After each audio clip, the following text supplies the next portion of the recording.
everyone's lives. So I think Facebook has just become a total disaster. That's right. Everyone's having a hard time right now. Yeah. Is it live there? Where would it be on Facebook? It's the Accessible Yoga Community Group. Okay, hold on. Let me just see. Yeah, there's a minute delay, so it's going to take a sec. Oh, I see it. Okay, I'm gonna, whoa. I don't need to see us in two places. Mine isn't showing it's live. Okay, good, it's working, Brina said. Awesome, okay. So thank you, Kerri, for being here with me. I really appreciate it. And yeah, we just got off another call. It's just like, I think this is like my 4th Zoom meeting thing today. It's welcome to Rapid Response. Yes, Rapid Response. It's been such a busy time. I was wondering if we could do a centering. Do you want me to do it? Or whatever you want. Okay. Or do you want to do it? I'll do it. You will? Yeah, sure. You just did the last one. Yeah. All right. I'm realizing how much I need this right now. Thank you, Jivana. So wherever you are, find your seat, whatever that means to you. It might be your feet on the ground. It might be your butt in a seat. It might be standing tall. It might be laying on the ground. So you get to decide for yourself how to organize yourself for this moment and for this conversation. And then if it feels appropriate, you can close your eyes or drop your gaze and just check in with yourself.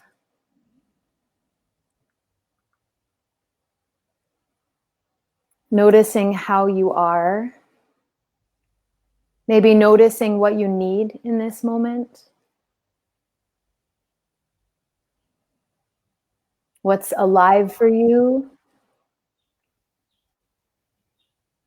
What's yearning to be felt or heard?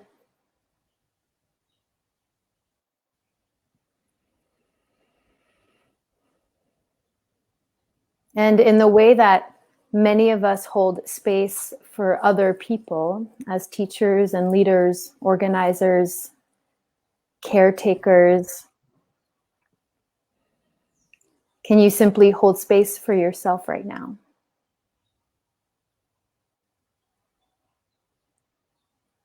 And just allow yourself to be as you are.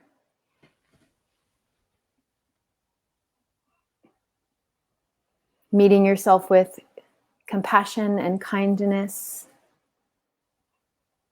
curiosity perhaps.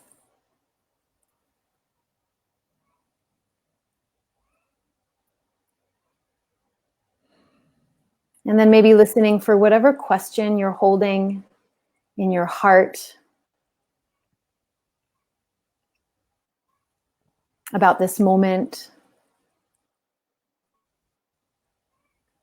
about who we are, and perhaps about how we move forward. Holding that question without gripping it and without even needing to answer it in this particular moment. Just allowing it to breathe.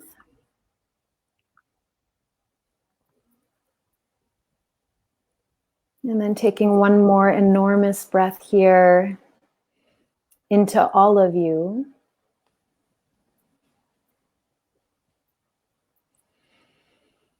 And then when you're ready, opening your eyes and coming back.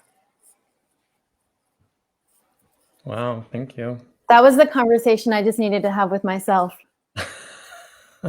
That's all that was. Me too. That really helped me. Lots of questions right now, Jivana. I know. So that's why I had you here, because I figured you're the person I want to talk to about that. I have no answers for you. I don't know if that's true, because I've heard you already. You've already given me so many answers. You know, I listened to you many times and read things you said, and so maybe we should go back and say, maybe you could introduce yourself a little bit, because this is at the Accessible Yoga Community, and I don't know if everyone knows you. Knows about your work. Can you tell us a little bit? Do you mind? Sure. So my name is Kerri Kelly. I go by she, her.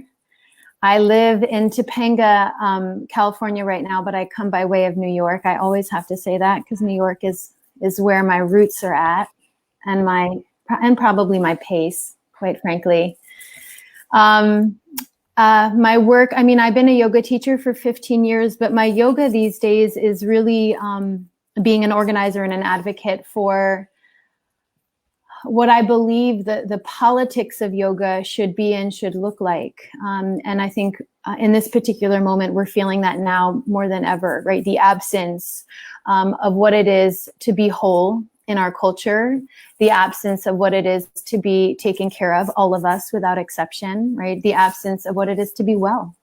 And so I've been organizing around issues of well-being, which is everything, I think. You know, if you have an intersectional lens of how we get to be and how we get to be well, everything from fighting for a living wage to fighting white supremacy, to fighting for voting rights, to fighting for universal health care, as an expression of my practice. It's like my pose. That's like my pose right now. And so anyway, so I'm super grateful to be here. I've learned so much actually from the accessible yoga community. I got to be with you all in October and had such a profound experience and learned so much about what I couldn't see as an able-bodied person moving through the world, right? And so it really helped shape and inform how I'm showing up now as a teacher and as a leader. Wow. Yeah, we were so lucky to have you there. You led the closing keynote for our accessible yoga conference in New York in October. That was awesome. You just mentioned intersectionality, and I just feel like, can you just talk about what that is a little bit? Because I feel like that word gets used a lot, and maybe some people are confused about what that means.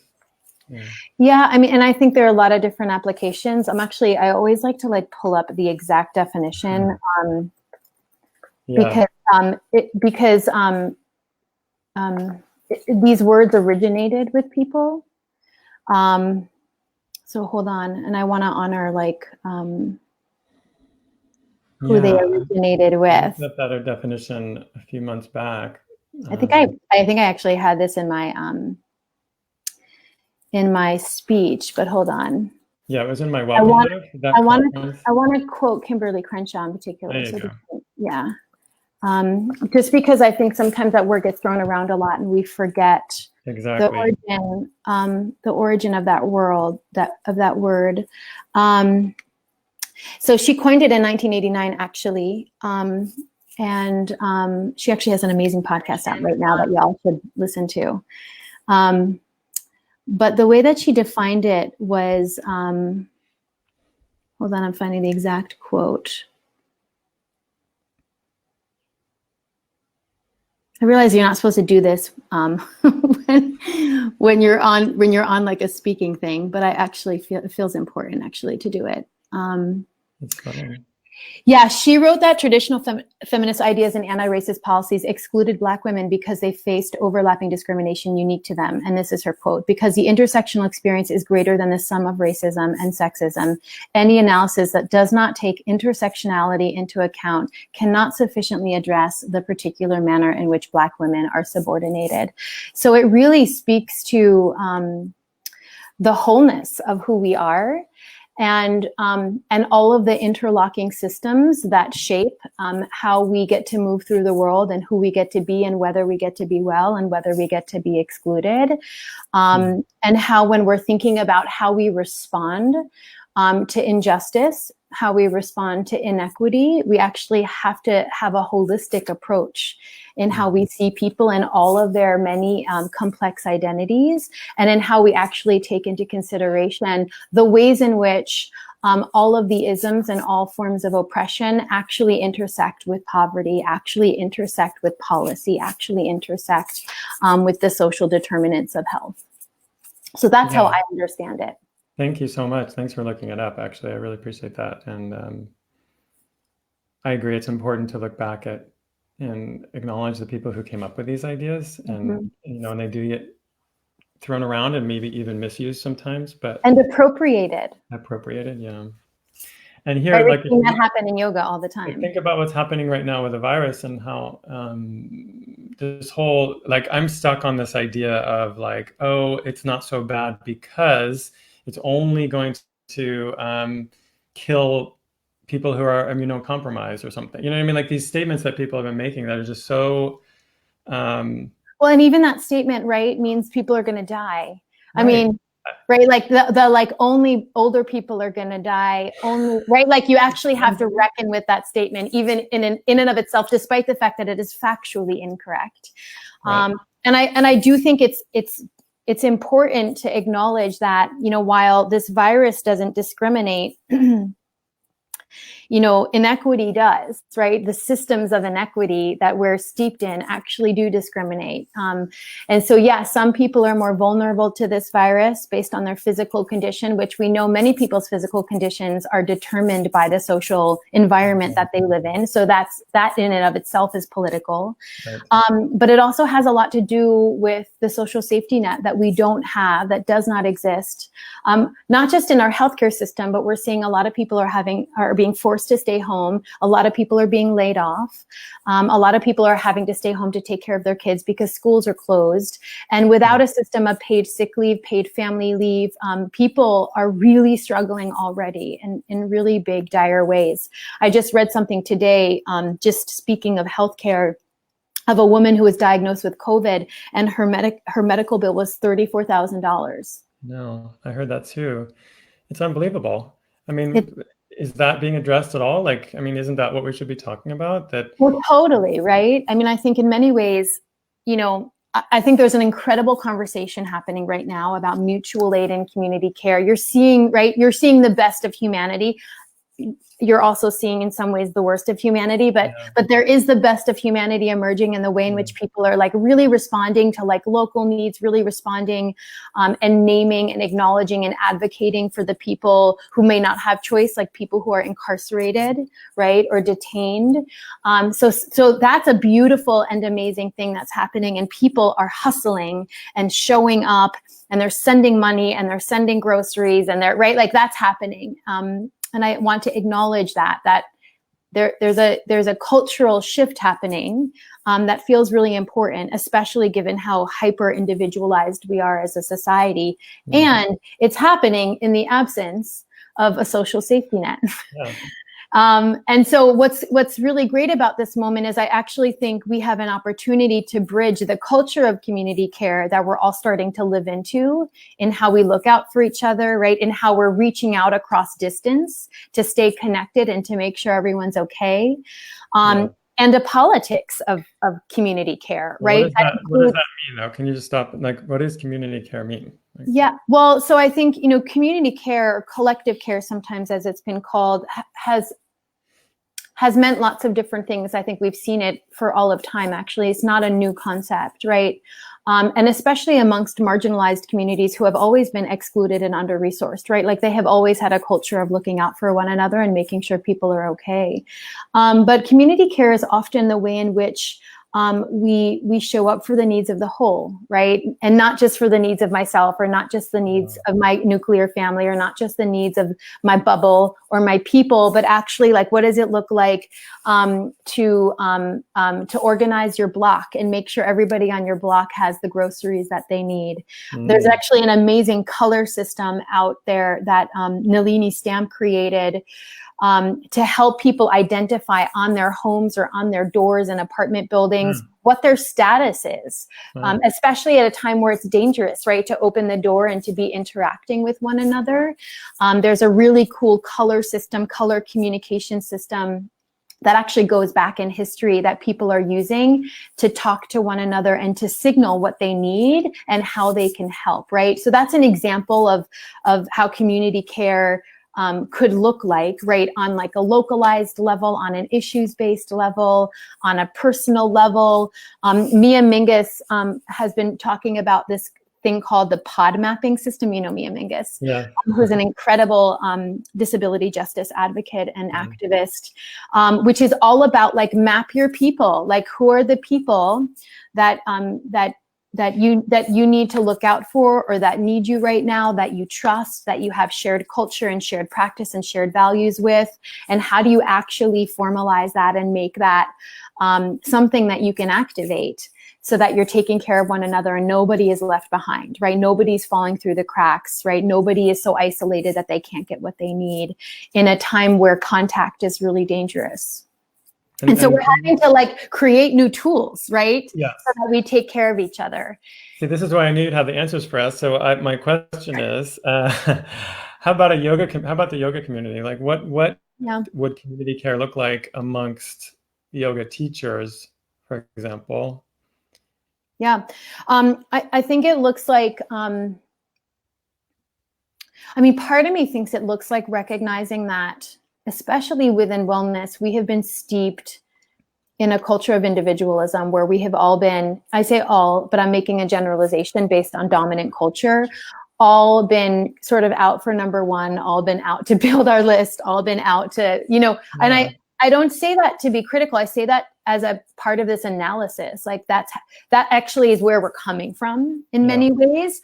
And social media has really proliferated that, right? So what does it look like to actually disrupt that pattern and that dynamic and the way in which we actually start to look out for one another? What does it look like to think beyond our individual circumstances, right? And think about people who may not have the padding, the savings account, the conditions, the paid sick leave, the partner who still has a job, the family who has wealth that can cover them over this time. What does it look like for us actually to like fight for policies that support those people?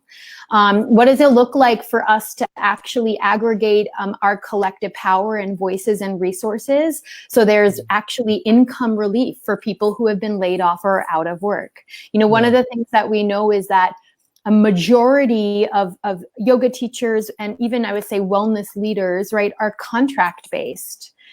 They're contract workers, which means that there isn't a policy of paid sick leave, and many of them may not even have healthcare insurance, right? So they're not within some kind of institutional safety net. And we know that our government right now doesn't have, right, a universal safety net that provides people with healthcare, that provides people with paid sick leave, and so on and so forth. And so what does it look like to acknowledge that and start to ask who needs what, right? Who is the most vulnerable? Who needs what? How can I get them what they need? How can we organize actually to make sure that the many hundreds of thousands of yoga teachers that are out of work right now and maybe struggling get what they need to actually survive the next couple months? Yeah, that's what I was wondering. I was thinking about how, I mean, it'd be great if yoga studios could continue to pay their teachers during this time. Like, it's a great idea, but those independent yoga studios are also struggling because they're not getting any income right now. So how do and many of them are paying their teachers, right? I know a number of independent studios who are choosing to pay their teachers and struggling to pay their rent. And I just want to acknowledge them, right? Like, I really understand the conflict, right, that they're holding right now about how do I take care of my community and how do I keep the lights on? Yeah. So I think what last thing you said is important. We need to band together to make political change. I mean, honestly, that's how it works. And that's why you're amazing, because that's what you've been doing, talking about politics. Well, it's just like yoga teachers often divorce themselves from that world of politics. I don't know why. Maybe everyone does, but I've noticed in the yoga community, it seems to happen a lot. I think yoga people tend to be more creative and whatever, we're spiritually oriented, creative people, and it's hard to think about that. We don't want to get involved in that world. I also think part of it is that yoga teachers tend to be more privileged. Yeah. Right? Not all yoga teachers, right? And certainly the more we advocate, right, for paying people better and, creating more inclusion and equity, right, within wellness culture, that will hopefully change. But it is predominantly white and privileged and, middle class. And right, that's actually the demographic right now. And so because of that, a lot of yoga teachers don't think they need to pay attention to politics because they're fine, right? And that's sort of how privilege operates, right? Is that like, if it's not your problem, it's not your problem. Yeah, you don't have to think about it. And I think one of the important things that this contagion is exposing is actually our interdependence, that like no one actually is immune. to this virus, right? And yet inequity is determining, right, who gets to stay home, who gets access to healthcare, who gets a test first. We're seeing the privilege of testing right now, who can afford to pay their $34,000 COVID bill.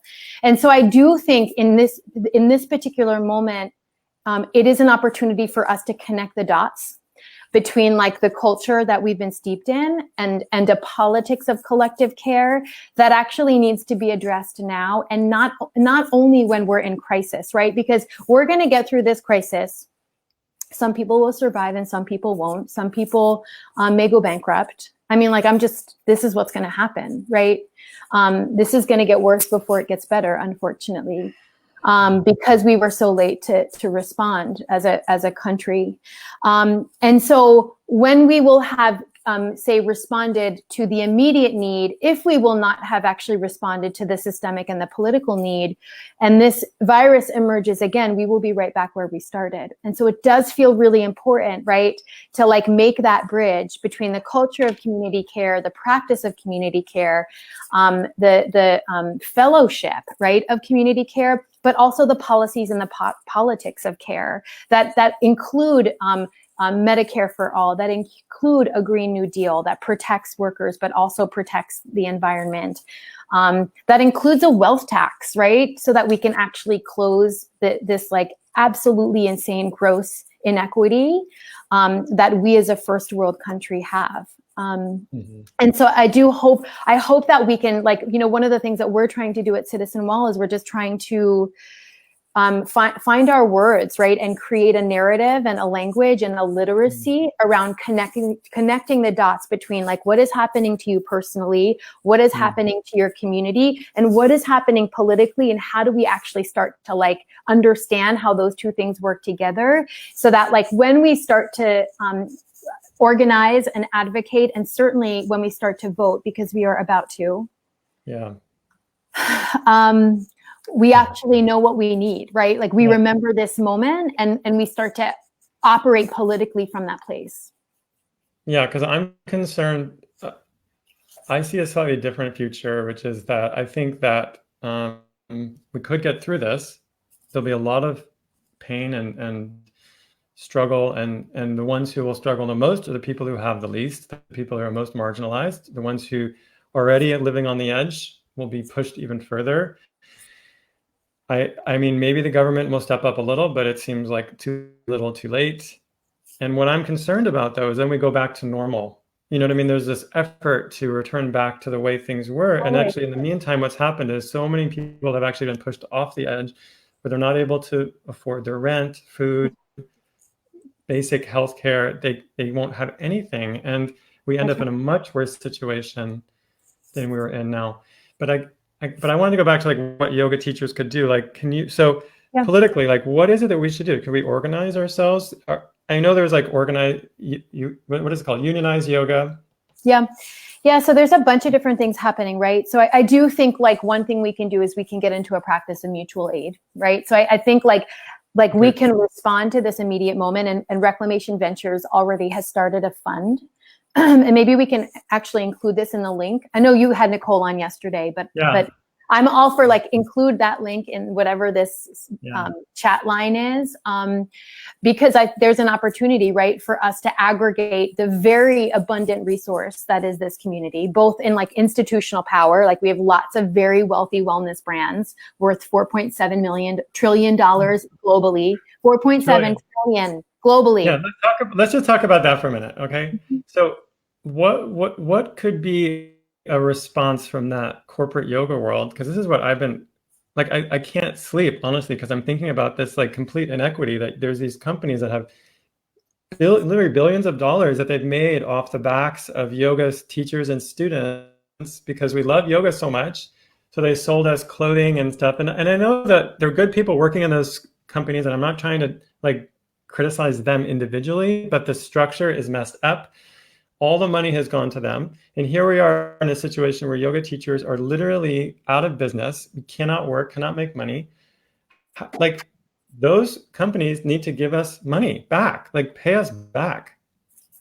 That's I mean, I feel like we have to couch like the wellness craze in a larger capitalist framework, right? Because like that's how capitalism works. It works based, and literally the American economy, right, has been on the backs of you know, Black people for as long as the United States has been a thing, right? So I just want to name that, like that, why, before we demonize yoga, that like this is actually happening everywhere. And I think that's important too, right? Because that to me speaks to like the meta political thing that we're just naming. I think it's important to actually ask. So I think the first thing I would do is ask corporations how they're taking care of their people. Like, are they paying? Is there paid leave happening for their? I actually think we should start there. Like, what are your policies, right?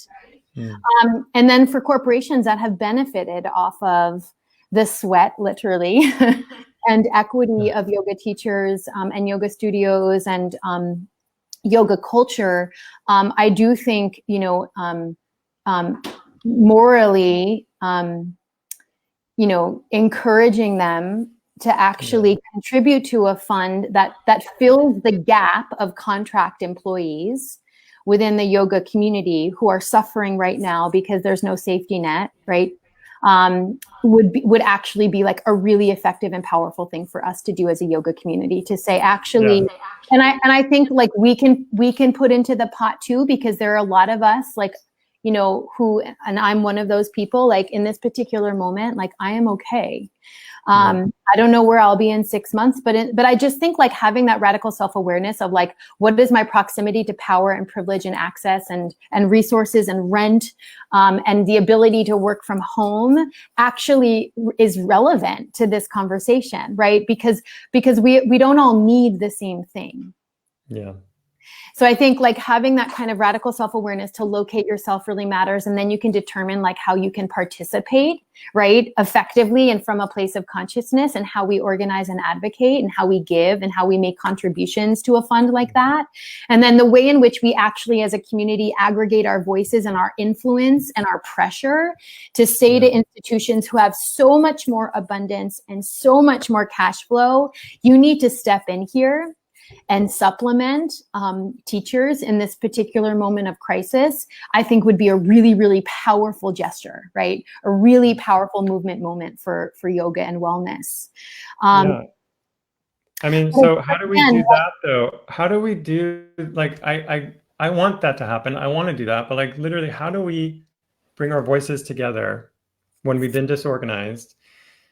And I'm thinking like in a bigger way, and make these requests. You know, we can start out nicely, just asking the questions you asked. What are your policies? What are your plans to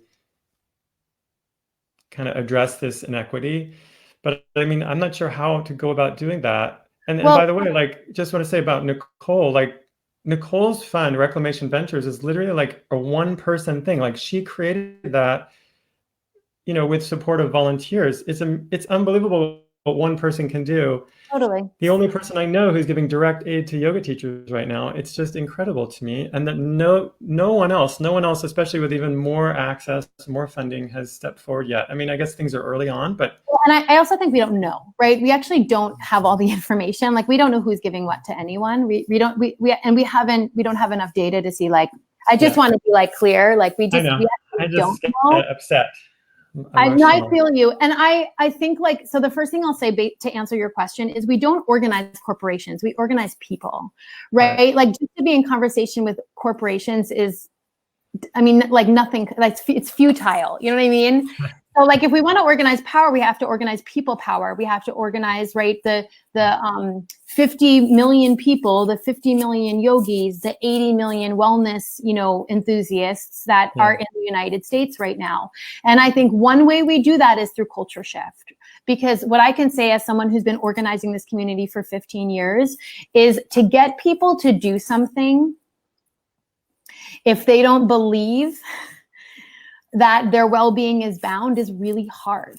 So I think part of it is we actually have to shift our consciousness and shift our culture around what do we believe. And I actually think this moment is a really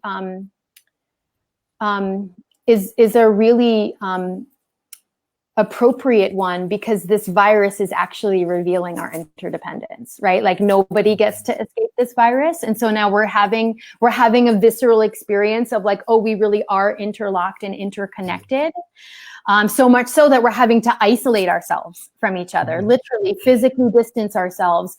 And so part of it is like, we need to lift up a narrative of interdependence, and of the idea that like nobody can be well unless everyone is well, because otherwise the wellness community will continue to operate in the paradigm of like, as long as I'm well and I have what I need and my people who look like me or in my circle have what they need, like I don't need to pay attention to anyone else, right? That's actually like the worldview that a lot of people embody.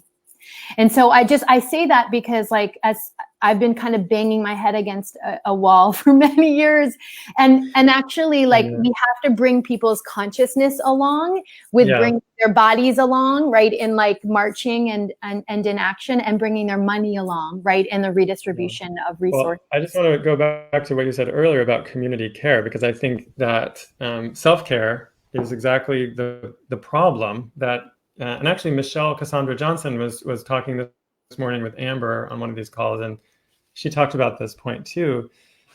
And I'm going to paraphrase, but basically the idea is that, we're obsessed. Self-care is just part of the system. Like, you know what I mean? Self-care is just kind of like a Band-Aid. You go and you're trying to fix yourself. It's not the same as community care, where you really take care of your people and your community. And that's service. To me, that's yoga. Like self-care, real self-care is service to your body, and that's fine. That's essential, that we eat things we need to eat. We do the practice we need. We take care of our bodies. We have boundaries. We do all the things we need to do.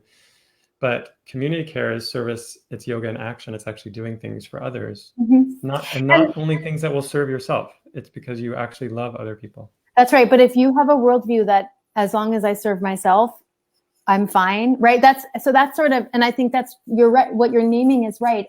And I just want to honor like the origin of self-care, right? Which it originated with Black feminists, right? And that was actually self-care in the context of systemic oppression, right? Which I think is community care, right? So like I try not to like blanket self-care, because I think some people are doing self-care in a way that's really radical and revolutionary given their location.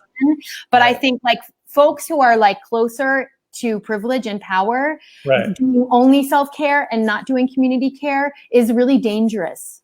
Right. It's really that's such an important point that you just made, that our actions really need to stem from our position. And that's hard for people to see sometimes, so that this work really starts with self-reflection and really looking at where am I positioned? How much power do I have? How much privilege do I have? And I think sometimes we can't see that. We all feel like right now, I think we all feel stuck and like we're all victimized by this situation. But like you mentioned earlier, a lot of us have, we have the rent paid, we have a partner who has a job, or we have money in the family, whatever that is. That's a real privilege right now to have. And I think we need to reach out beyond our own worries about, do we have what we need in the house to survive, a few weeks, to like, what is really happening to people who don't have any support system? I would go so far as to say, what is the cost of making sure I'm okay?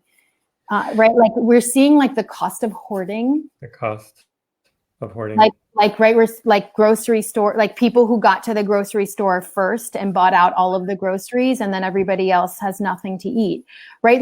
So I just even want to like actually layer that on, that it's not even just like not enough. It's actually harmful when we're like navel gazing so much at our own survival and self-preservation without looking up and realizing that we're a part of something much bigger. But by the way, that hoarding, non-hoarding is yoga, right? That's aparigraha, right? That's aparigraha, which is the fifth yama in Ashtanga yoga. And I have to say, to me, there's no difference between hoarding toilet paper and hoarding money. So like, you know what I mean? Like no one needs $1 billion. And to me, that kind of hoarding is at the core of our culture, actually. It's based on kind of an egotistical greed. More will make me happy, more will make me happy. And it's misdirected, and that's why it's so ironic to me, because I think yoga, if we really look at the teachings, we can find the answers there, and yet yoga often is like appropriated and used, but also limited, and we talk, oh, asana is yoga, advanced asana is advanced yoga, but really advanced yoga is non-hoarding and non-greed. That's right. Generosity, sharing, caring for others. Interdependence, seva. Seva.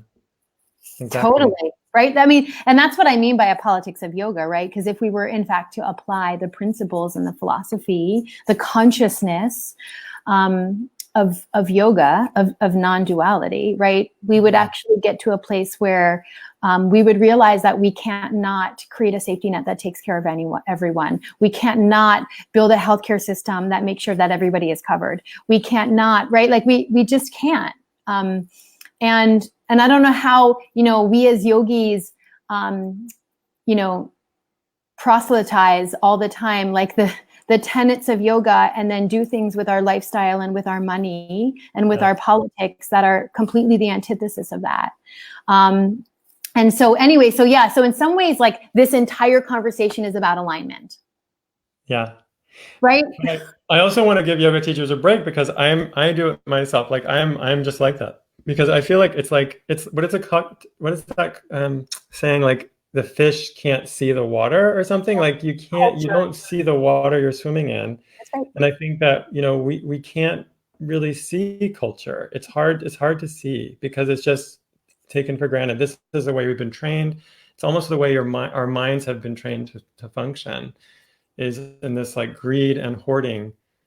Yeah, another analogy is like the air is polluted, right? And you can't help but breathe in the air. And so you're breathing in the pollution. And all of us are, right? All of us are being indoctrinated, right, in dominant culture, which is why it's really important to name that, like to make people aware of the air or the water, to use your analogy. And both in like what's happening, but also how we're implicated in it. I mean, I'll give you an example. Like for me, it's just like I find on Instagram, for example, like and this is such a cliche, but like wanting more likes, like the way that is like this, it becomes a greediness and a hoarding to me that feels so unnecessary. It's like even the structures of our social media, which are pretending to be about sharing and interdependence, really work at a very egotistical level of like how many likes, how many shares, how many comments. Like that is actually where the ego mind wants to go with it. And I think it's so sad. It's really, it breaks. I mean, I do it myself, that's me. I'm blaming myself. This is same here. Yeah. Right. Like even with all of like study and the training and the consciousness and the, like, I'm steeped in the narrative. Like I have been conditioned a certain way. And it will take so much practice for me, so much like choosing to do something different many times over, repetitively, many times a day, every day, to actually shift that behavior and shift that consciousness, right? Like that's what practice is. It's not like I'm going to decide one day and then I'm going to be different.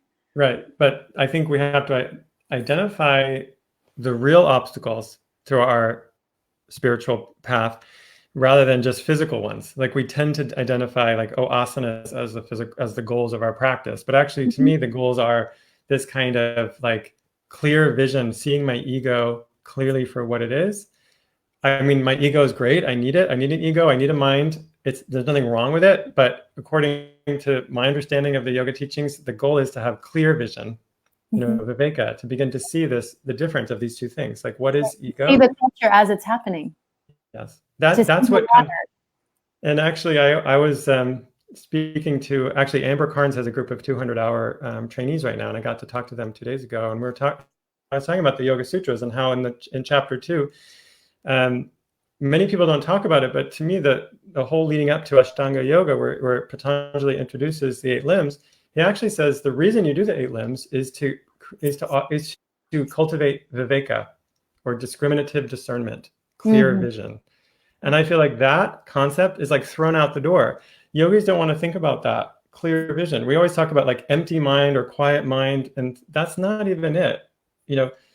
Patanjali says we should quiet the mind, but actually the reason we do that is so that we can use it better and see more clearly. And I feel like what you're doing for me, and what you always do, is you like see this culture so clearly, and it's like you see the water. I don't know, that really helps me whenever I talk to you. Well, and I surround myself with people who help me see the water more clearly too, right? And I think that's sort of like, like being willing to be in relationships of accountability, where like when you can't see something, and there's so much I can't see, right? I'm a white, cisgender, able-bodied, middle class, educated. I mean, like you name it, right? I have been born with privilege, and I have been, I've had lots of proximity my whole life to power and privilege. I've gotten to move in spaces that look like me and sound like me and reward me and celebrate me. Yeah. And so because of that, and I think this is what I talked about in this keynote, there is so much I can't see. It's almost like the closer you are to the fire, the harder it is to see beyond it. Right. And so I surround myself by people who help me see the things I can't see because of my positionality. Right. And that's what I guess I was trying to say about social media for myself. I have a practice where, I try to support other teachers. Like my goal of using social media is to lift up other voices. And I remember when I first started teaching, through social media a lot, and I noticed other people using the word accessible yoga, that name, and I felt very possessive over it. It was like my ego was very attached. It's like, no, that's mine, and then I realized, you know what, that's my practice. My practice is actually to give that away and to use it to support other teachers. And so now whenever I see anyone use accessible yoga, I want to share their work and I want to support them, and I reach out to them and ask them about that. I'm like, oh, really? That's so great that you're doing that now. But that's because a way I can try to see clearly regarding my attachments to something external that in the end doesn't serve me. It's a trap. That's what yoga is trying to show us, by the way. These things are a trap. Like when you go down that road where you think, oh, if I get that, if I get more likes, if I get more money, whatever that thing is I think I need, it's actually, that's what's causing the suffering in the end, that craving. Well, and I also just want to name that even what you're describing is complex, right? Because I think about the practice of like we don't own anything, right? Like none of these ideas, we don't own any of these ideas. There are no new ideas, right? And yet there is respecting people's intellectual property, right? And I think location, I think myself as a descendant of colonizers, right? I'm hypersensitive to taking other people's ideas, especially if they're more marginalized people, because that to me feels less I don't want to do the nobody owns anything, right? When my people have stolen everything for all of time. Anyway, so I just wanted to add that layer of complexity, because that comes back. I'm just saying, again. For me, that's one of my personal practices. I love that. And it's one of the goals I have in general for my life is clear vision. And I'm trying to understand what service really means. This is actually the topic of the book I'm working on right now. I know you're writing a book too. Maybe you could tell us a little about that. But the book I'm writing right now is about what does yoga service actually mean as a practice, not about, in a way it's talking about what's the difference between service and helping. What does it really mean to be of service? And it's an internal practice. It's a state of mind. I would add it's alignment, right? Because I think that I think it's the difference between being woke, and I'm putting that in air quotes, and being an ally, right? You can have all of the most intellectually liberal and progressive, anti-racist ideas, but if you're in your lived experience, if you're not living that with your actions, with your money, with your politics, with your relationships, with your social media behavior, right? Is that really service? Right. So I'm just wondering about that bridge too. Once we're clear seeing, or once we're in a state of clear seeing, what does the embodiment of that look like in action that makes consciousness become service, right? Service to the whole. And I just say that from the standpoint of we have a culture where, especially on social media, where people get celebrated and rewarded for having really progressive, radical ideas, but may not be living their everyday according to those ideas. And right, so we get to perform our consciousness, but maybe not actually live it. So I'm in that inquiry all the time, right? What is it what does it not just like, what does it look like to buy according to my values and be a consumer? What does it look like to vote according to my values? What does it look like to be in relationship according to my values? What does it look like to respond to this crisis according to my values, right? So that I'm in one of my favorite, integrity is like my favorite word. And when I discovered what it meant, it like made everything become clear to me. But the root integer means to become whole. To be in integrity is to become whole with oneself, and with one's truth. And anyway, so that's my yoga, right? Is like, me too. Is like, how can I see beyond my limitations into the whole of who we are, and then how can I live it fully? Yeah, that's beautifully said. Thank you. I wrote that down. I know, I was so excited when you discover something and you're like, everything has become clear. So tell me, are you writing these days? Oh my God, no. I mean, I should be. Too much going on. I'm really distracted by this moment in our country. So, but what's really cool is that the chapter that I'm writing right now is about health disparity and inequity and structural violence. And so I'm actually getting to like witness that, and how gross inequities are playing out right through the coronavirus.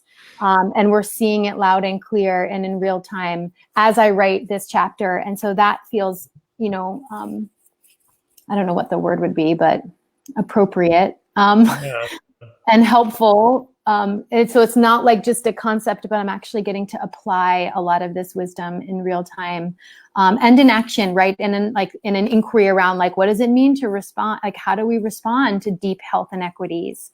How do we respond to the well-being gap, right? How do we respond to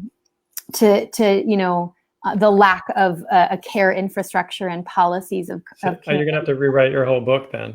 I mean, I think like I'm actually right at the point right now, the chapter that I'm writing, that I'm getting to like, and it's not a pivot, it's just more like I feel more clear, quite frankly, because of what we're moving through right now, as scary and terrifying as it is. It's, to your point, helping me see more clearly. Mm-hmm. And it's also helping me because there's such a deep call to action right now. It's helping me crystallize, like, what does it look like to respond, like collectively and politically. And that's been really helpful. But I'm horrified about this book. I mean, it feels like the biggest mountain I've never climbed. And I don't know where I'm going to find all the words. And every time I do research for this book, I realize that everyone is just much smarter than me and I should just like give up. I know, we were talking about that the other day, because we're both in the middle of writing books right now. And it's such a weird place to be. And now, especially with what's going on in the world. I mean, I've been so distracted. I've been writing a whole bunch of other stuff. I mean, maybe I could use some of that for the book, but I just feel like that's where I need to put my focus, or the book needs to shift to address what's happening in the world, which is good, I think. But yeah, that kind of self-doubt. What? I'm trying to trust, right? Like that, like I feel behind and I feel stuck in some ways, and that there's something I need to learn right now that's essential for this book. Yeah, but it's funny that you say what did you just say? Where will all the words come from or something? And it's like, you're so eloquent and you have so many words. No, and then I sit down in front of my computer and I'm literally like blank.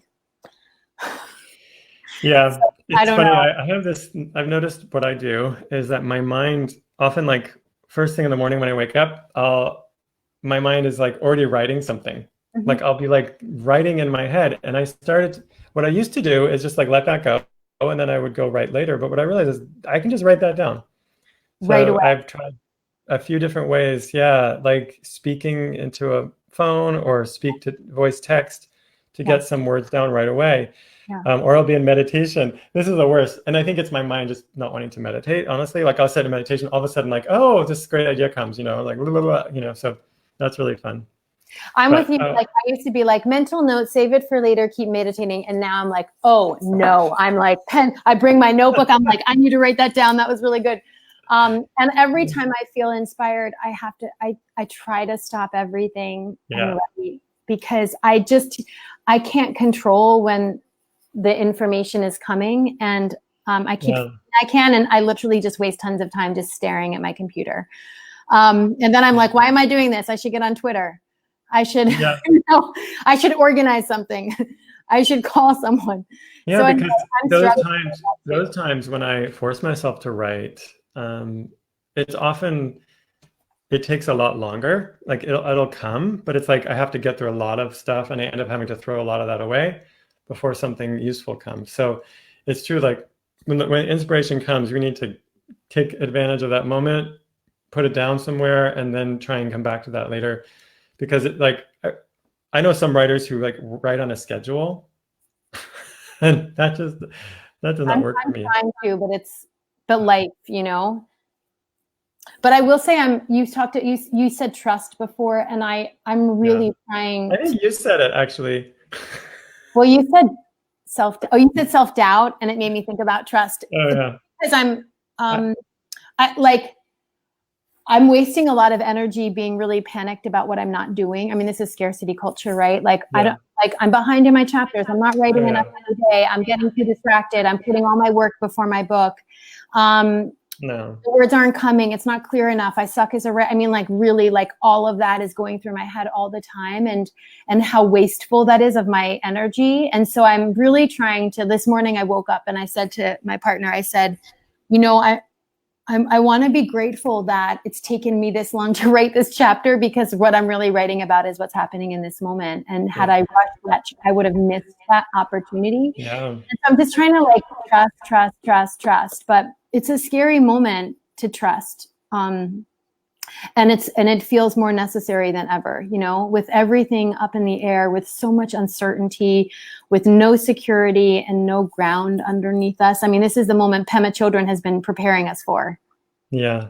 I mean, all of our practices, this is what spiritual practice is all about. I mean, I always talk about my experience with AIDS, and that's what got me started really on this path, even though actually that's not even true, because my grandmother taught me yoga when I was a very young child. Like she was practicing yoga in the, I think, early 60s.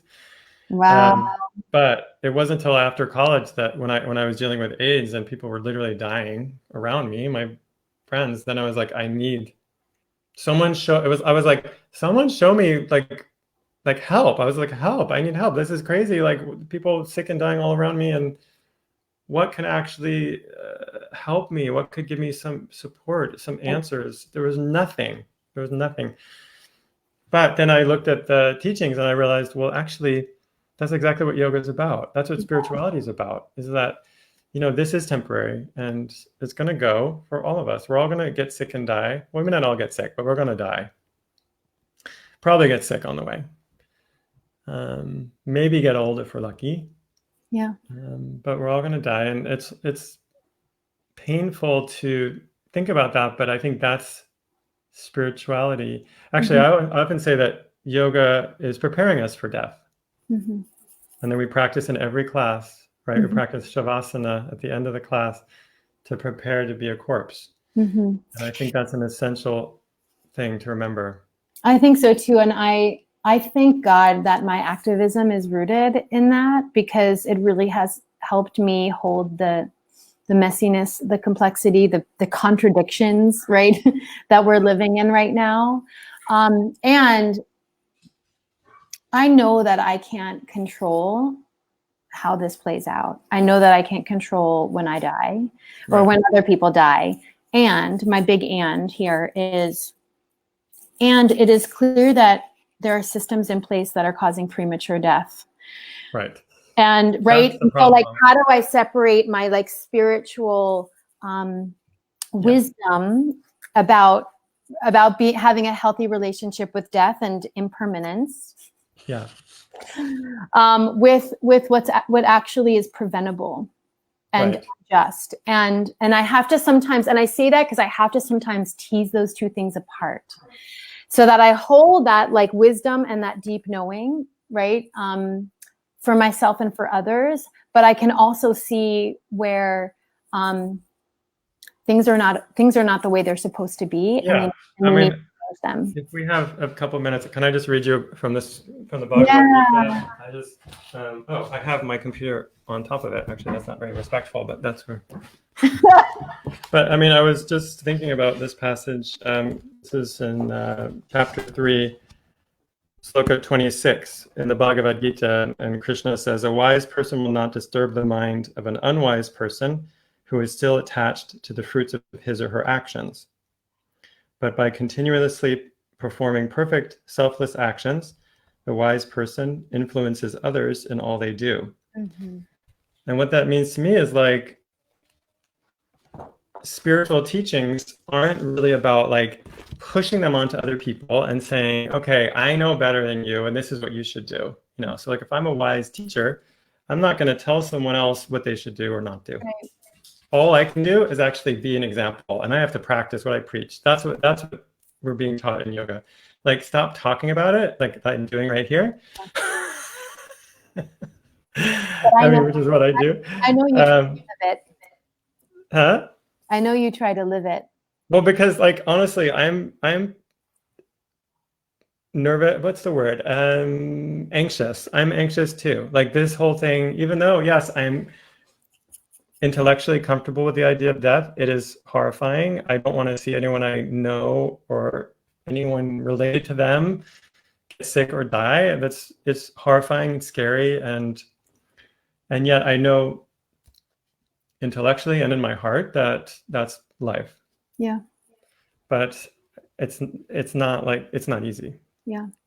And I don't mean to make light of it at all. Yeah. So like you said, it's holding two things at the same time, which, by the way, that to me, whenever I think about that, it means there's some truth there. Like when there's that tension and that paradox, and you know you're getting to something. I think that's right.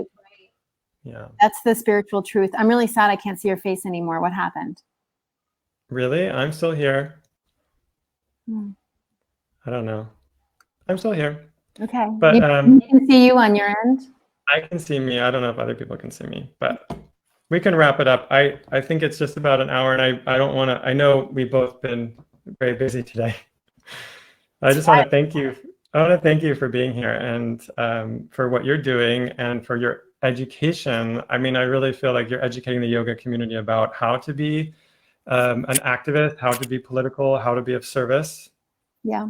So I just want to thank you for that and how much you helped me to think clearly and see clearly. And yeah, so thank you so much. I'm so excited.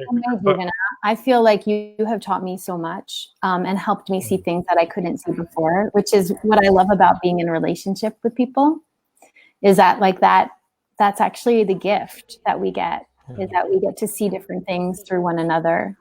So thank you. Yeah, thanks for being here today. Okay, let's stop there. Bye. Bye. Thanks. Talk to you soon. Yeah. Bye.